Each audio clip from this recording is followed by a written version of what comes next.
I gotta turn it on. Yeah. Yeah, he's about to spit. That was me. The truth. Jesus Christ says, I am the truth and the way. But before Jesus Christ, let me tell you what the truth is. The truth was, if it made money, I would do it. If I saw somebody from another gang, the truth is that I would have to go and get them. But see, Jesus told me I had to change my ways. I watched all my friends go to prison. I was going to go to prison. And Jesus broke me free of that. Hallelujah. I would have to see the most violent and evil actions that I've ever seen in my life that I don't want anybody to ever see. But see, the thing is that when we fall away from Jesus Christ, it's very clearly the reason we don't fall away from Jesus Christ is that because He tells you what you're doing, He convicts you. What He's telling you is what you're doing is wrong. But see, I had to block out that voice. Because when my gang member homies stabbed some guy, I would have to beat up. Okay, and luckily I didn't end up in prison because the guy died. 25 stabs. That is the truth. If I saw Brother Brian, you can find it and one of the most severe stabbings that has ever happened. And Jesus had to convict me of that. What I was doing was we saw you up at the square earlier. Ladies and gentlemen, How was it? the truth of the world and the truth of Jesus Christ are two different things, but we don't seem to decide either one. See, when we do something wrong, we say it's okay, nobody's seen. But guess what I used to do when nobody would see, only me and another person, is I would exchange drugs, I would exchange money, I would buy guns. New Testament. But see, in my mind, there's nobody is seen. But Jesus says anything that's done in the dark will come into light. When I found this out, the Bible, ladies and gentlemen, it scared me to death. And I continued. I had to block out that voice in my head that Jesus was telling me, the way to the Father is very clear and what you're doing is wrong. But I had to block that voice out, ladies and gentlemen. And see, sometimes we go through life thinking that we're okay because, hey, we have a place to stay. Hey, we have a car to drive. Hey, we have food on the table. Hey, we have friends and family. But ladies and gentlemen, that doesn't mean that you are safe. That puts you in a different type of danger. Whereas my danger was violence, drugs, and with evil individuals. Some of these people were so evil, ladies and gentlemen. I used to have homies with 666 tattoos on their head. I had tattoos on their face that they knew exactly who these evil individuals were, so they could be recognized by other gang members. And the thing is that in those times, they would say, when we did an evil act to another, they would say what I was doing was good. I was praised by doing evil to others. I was praised when I punched a dude in his face and I'd make him bend. I'd make him look down at me.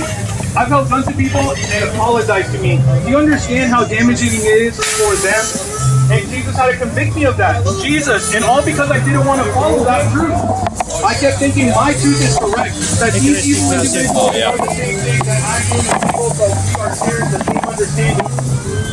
But it's too late. We are going to be convicted in the end regardless of how we decide to sin.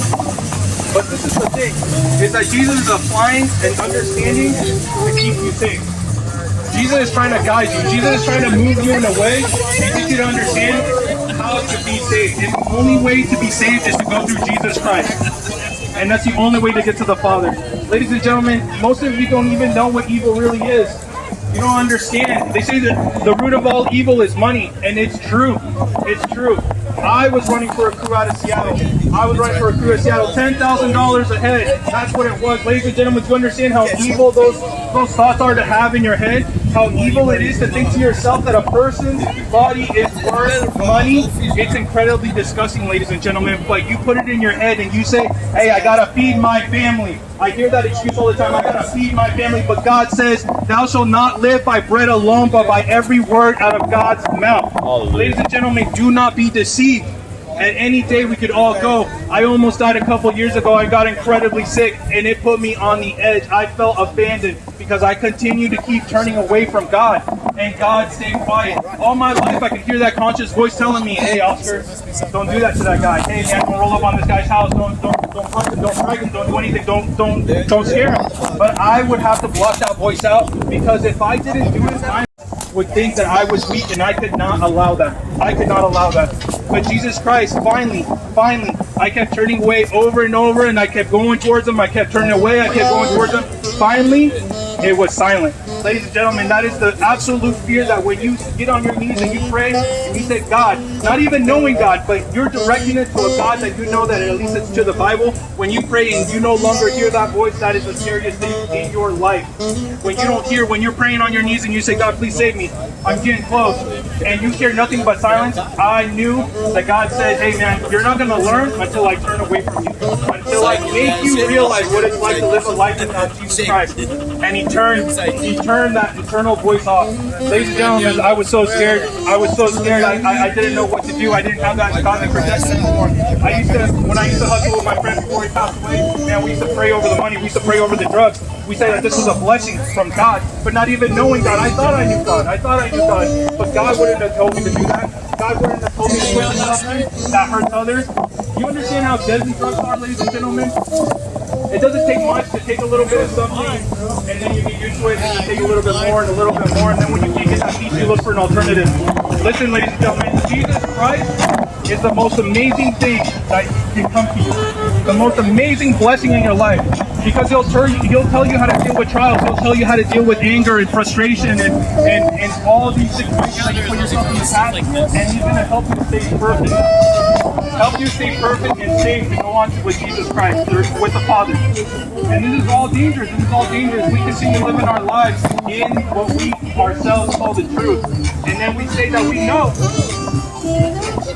But those that say there is no God are foolish. And those that are foolish do wrong things. And ladies and gentlemen, I was foolish for such a long time.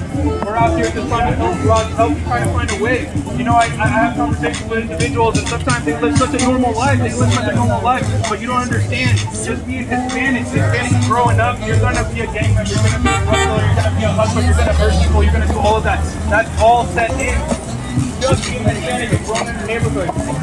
These guys all grow up looking at the guy with the truck with the big rims, you know, the guys who have tattoos on their faces, all that type of stuff, and we look at it as good because what they have, that physical offer, looks good, but at the end, once you have that, then you feel the emptiness inside. It's a scary thing, ladies and gentlemen, to be without Jesus Christ, and we're out here trying to offer that gift, trying to offer an explanation, but your whole worldly truth is blocking you from the true answers. Everything is written in the Bible, but even better, when you come to Christ, He gives you the Holy Spirit. Amen. And the Holy Spirit will convict you of all those wrong things that you're doing, all those things you turn. But see, everybody knows somebody who's empty, everybody knows who's a hurt, everybody wants us to help out others, but we don't need to understand that doing it by yourself is a big Yeah, I've been trying to.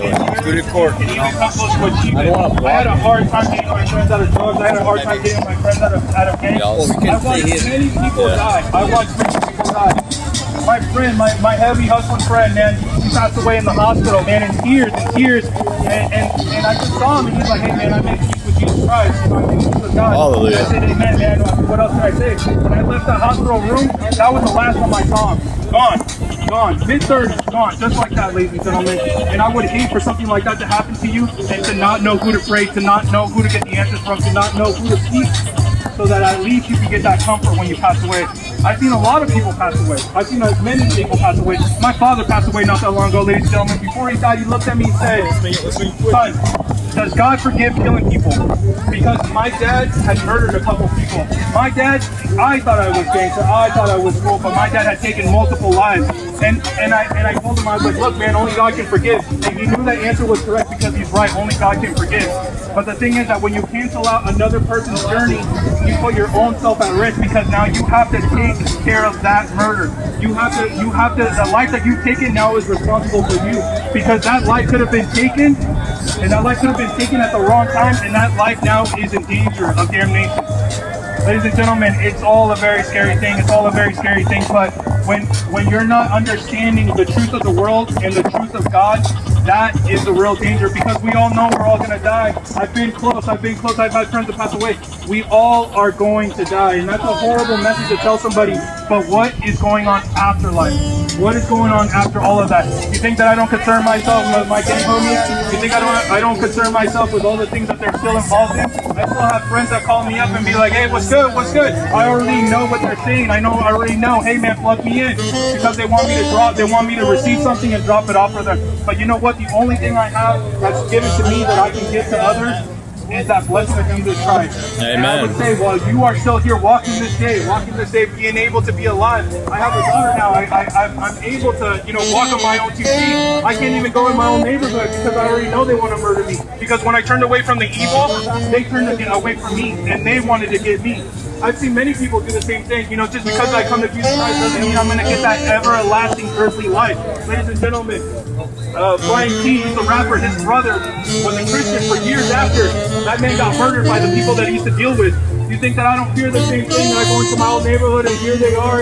Hey, what's up, homie? And then I already know what it is. I got to come across these individuals before. But you know what? When I have Jesus Christ in my heart, I say, hey man, as long as I'm saved, let it be whatever it is. Let me pass. I say, Jesus Christ, if I go today, please bless my family, please take care of them, please let them stay close to me, please don't let them fear, about what's coming without me. But I have to think that. I have to think that because of the consequences that I put myself in. Those consequences now haunt me because it doesn't take much. It doesn't take much to see somebody from a rival gang and say, hey man, I know this dude.